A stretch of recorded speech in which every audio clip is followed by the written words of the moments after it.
أعوذ بالله من الشيطان الرجيم. بسم الله الرحمن الرحيم.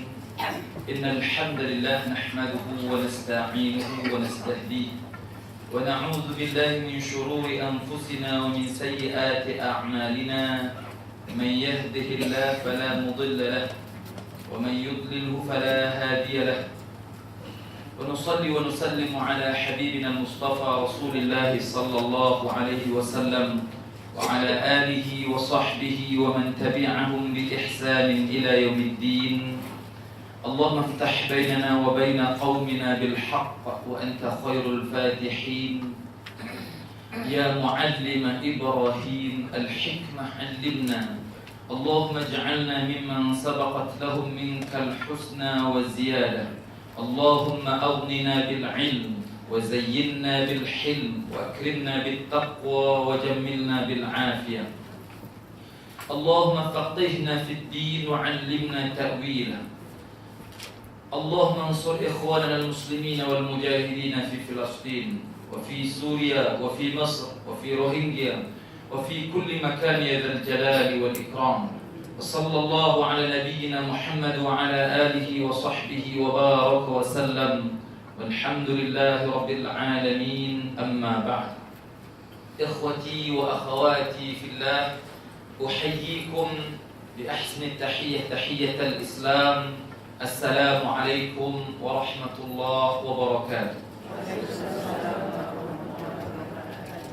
Alhamdulillah, segala puji bagi Allah Subhanahu wa Ta'ala yang menghidupkan kita, yang masih memberikan kesempatan kepada kita hidup. Dan tujuan Allah menciptakan kehidupan dunia yang diibaratkan dengan kematian.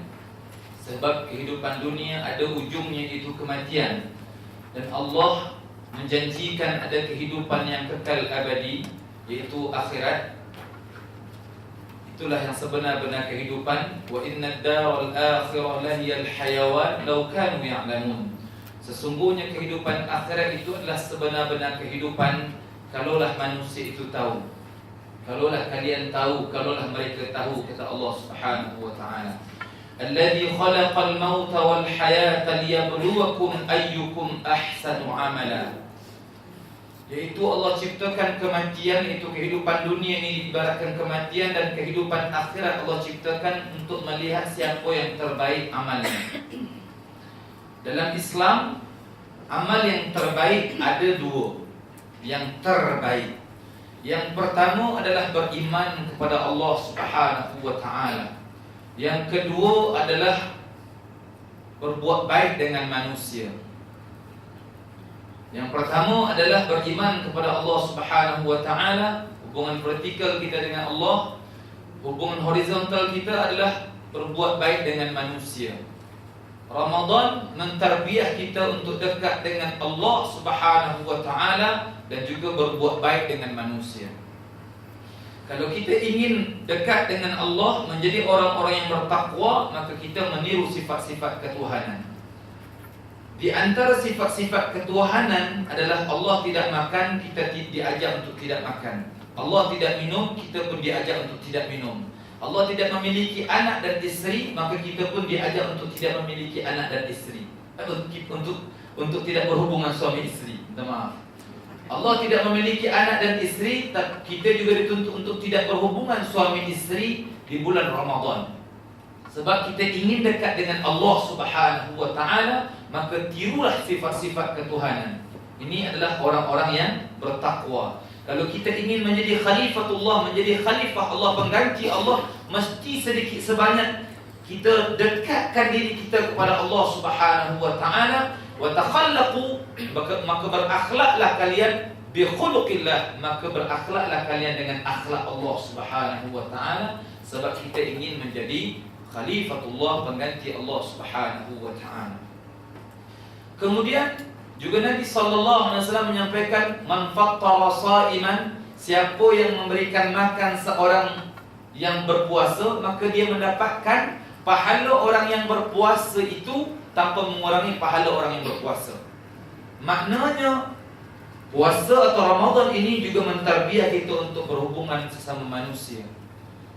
Tuan-tuan dan puan-puan sekalian, di sini mungkin kita dengan Masya Allah, dengan macam-macam ya, berbukanya, dengan bazar Ramadannya, dengan morehnya. Sekarang kawan-kawan kita, sahabat-sahabat kita yang seiman dengan kita di Palestin, di Gaza, yang mereka teramat-amat menderita dengan dibomnya, yang kebanyakan yang kena bom itu adalah anak-anak budak-budak kecil, tuan-tuan. Masya Allah, anak-anak kita di sini, kita salat tarawih, dia melompat-lompat bermain-main dengan gembiranya. Tuan-tuan di sana nak salat pun Masya Allah memerlukan ketenangan. Maka janganlah sampai kita melalaikan salat tarawih kita, yang mana kita Allah berikan kita negeri yang aman. Maka jangan sampai kita melalaikan. Kalau boleh, salat tarawih sentiasa seperti malam pertama. Ajak anak-anak, ajak isteri, ajak keluarga semua untuk kembali untuk menghidupkan sampailah akhir Ramadan ini. Sebab ini saja kesempatan kita ya, dalam hati kita niatkan bahawa tak tahu lagi saya bertemu dengan Ramadan yang akan datang. Namun Ramadan yang sekarang ini saya akan membuat yang terbaik. Mudah-mudahan Allah Subhanahu wa taala menganugerahkan yang terbaik dan malam yang terbaik, sehingga penentuan ketetapan yang terbaik di hari yang akan datang. Kaum muslimin, kaum muslimat rahimakumullah, senantiasa juga kita mengungkapkan salawat ya, meminta kepada Allah Subhanahu wa taala, Allah Subhanahu wa taala bersalawat ke atas Nabi, agar Allah Subhanahu wa taala bersalawat ke atas Nabi. Allahumma salli ala Muhammad wa ala ali Muhammad. Kita minta Allah bersalawat ke atas Nabi. Sebenarnya tuan-tuan, salawat yang kita berikan, yang kita mintakan kepada Allah Subhanahu wa taala dan Allah berikan kepada Rasulullah sallallahu alaihi wasallam, sebenarnya Rasulullah itu dah selamat dah. Rasulullah itu dah selamat, dah sejahtera. Kenapa kita meminta untuk bersalawat ke atas Rasulullah sallallahu alaihi wasallam? Sebab dengan bersalawat itu kita mendapatkan keberkahan dari sisi Allah Subhanahu wa taala. Man shalla alayya salatan sallallahu biha alaihi ashara, atau kama qala sallallahu alaihi wasallam. Siapa yang bersalawat ke atasku sekali, maka Allah akan bersalawat ke atasnya 10 kali. Orang yang bersalawat sekali kepada Nabi SAW, Allah bersalawat ke atasnya 10 kali. Huwallazi yusalli alaikum wa malaikatuhu liyukhrijakum minadh dhulumati ilan nur wa kana bil mu'minina rahima. Dialah Allah dan malaikat-malaikatnya bersalawat ke atas kalian. Walaupun dalam tafsirannya dikhususkan, ada yang sebagian tafsir mengatakan dikhususkan bagi orang-orang yang berada di saf yang pertama dalam salat. Allahu Akbar. Diberikan salawat Allah dan malaikat bersalawat ke atas orang-orang yang pertama di saf. Di saf salat. Di saf salat yang 5 waktu. Dan mudah-mudahan juga termasuklah kita dalam tafsir yang umum, termasuklah semua umat Rasulullah sallallahu alaihi wasallam yang bersalawat ke atas baginda sallallahu alaihi wasallam, maka Allah dan malaikat pun bersalawat ke atasnya. Itu dengan mengeluarkannya daripada alam yang gelap, alam yang jahil kepada alam yang berilmu. InsyaAllah tajuk kita pada hari ini adalah, tajuk umum dia adalah infak. Tajuk umum dia infak. Infak ini pengertiannya secara generalnya adalah membelanjakan harta kita ataupun kepandaian yang kita miliki ataupun perbuatan-perbuatan baik, baik merupakan ucapan ataupun ilmu yang kita belanjakan, yang kita serahkan, yang kita berikan untuk mencari wajah Allah Subhanahu wa taala dalam rangka bersyukur kehadirat Allah Subhanahu wa taala. Itu infak. Infak ini umum, ya. Infak ini umum. Infak itu juga terbagi kepada dua. Ada infak iaitu sedekah yang wajib, ada infak sedekah yang sunnah. Ya. Sedekah yang wajib kita dah tahu dah, zakat. Ya, yang paling terkenal itu adalah zakat. Namun Ustaz ingin membincangkan di sini adalah sedekah yang sunnah. Sedekah yang sunnah. Sedekah yang sunnah ini yang kita perbincangkan pada hari ini hanya 3. Tiga. Maksudnya yang akan kita perbincangkan dalam sesi kita adalah 3 saja. Yang pertama adalah wakaf. Yang kedua adalah hibah. Dan yang ketiga adalah wasiat. Ya. Mungkin perbincangan-perbincangan mungkin tuan-tuan dan puan-puan dah pernah mendengarnya. Cuma Ustaz pun juga paling Ustaz mengingatkan kembali, mungkin sebahagian ada yang belum dibincangkan masalah wakaf, masalah hibah, masalah atau wasiat. Sebelum kita membincangkan tentang wakaf, iaitu wakaf secara umum kita bincangkan dulu. Wakaf adalah pemberian yang kita berikan, yang kita tahan, ya, kita tahan diri kita daripada kita sendiri yang menggunakan harta itu. Maksudnya manfaatnya untuk diri kita juga dan untuk orang lain. Tapi kita tidak boleh memiliki sendiri. Sebab wakaf itu adalah peruntukan kita menahan manfaatnya untuk orang lain yang lebih diutamakan. Namun ketika orang lain menggunakannya, kita mendapatkan manfaatnya, baik ketika kita hidup maupun ketika sudah kita meninggal. Salah satu contohnya adalah wakafnya Uthman ibn Affan. Iaitu sekarang ni wakaf Uthman ibn Affan, Khalifah Rasulullah yang ketiga itu, masih lagi sekarang eksis di Saudi. Ya, akaun atas nama wakaf Uthman ibn Affan masih ada lagi. Kau bayangkan ketika Rasulullah dia mewakafkan hartanya, sampai sekarang Raja Saudi, tetap kerajaan Saudi menetapkan akaun atas nama Uthman ibn Affan.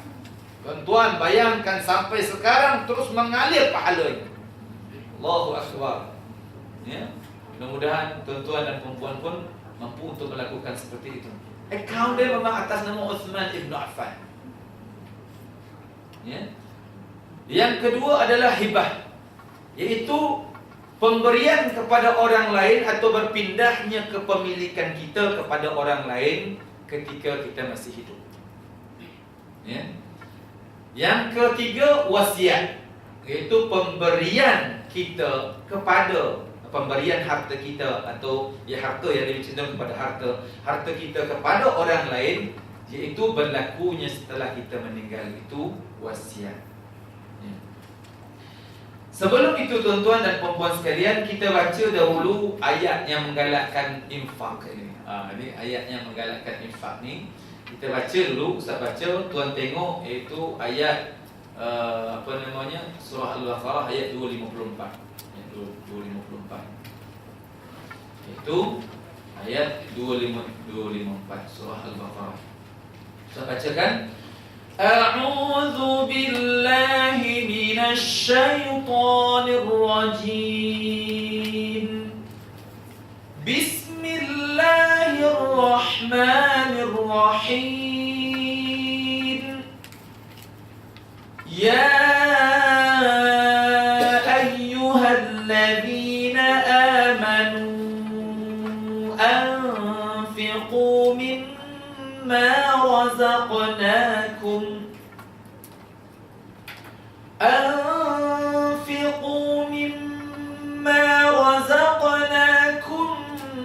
min qabli an ya'tiya yawmun la bay'un fihi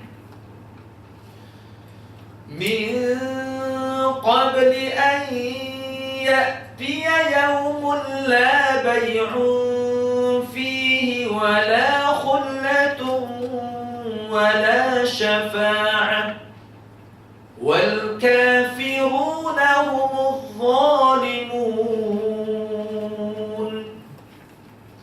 Terjemahannya, di sini yang Allah ajar adalah orang-orang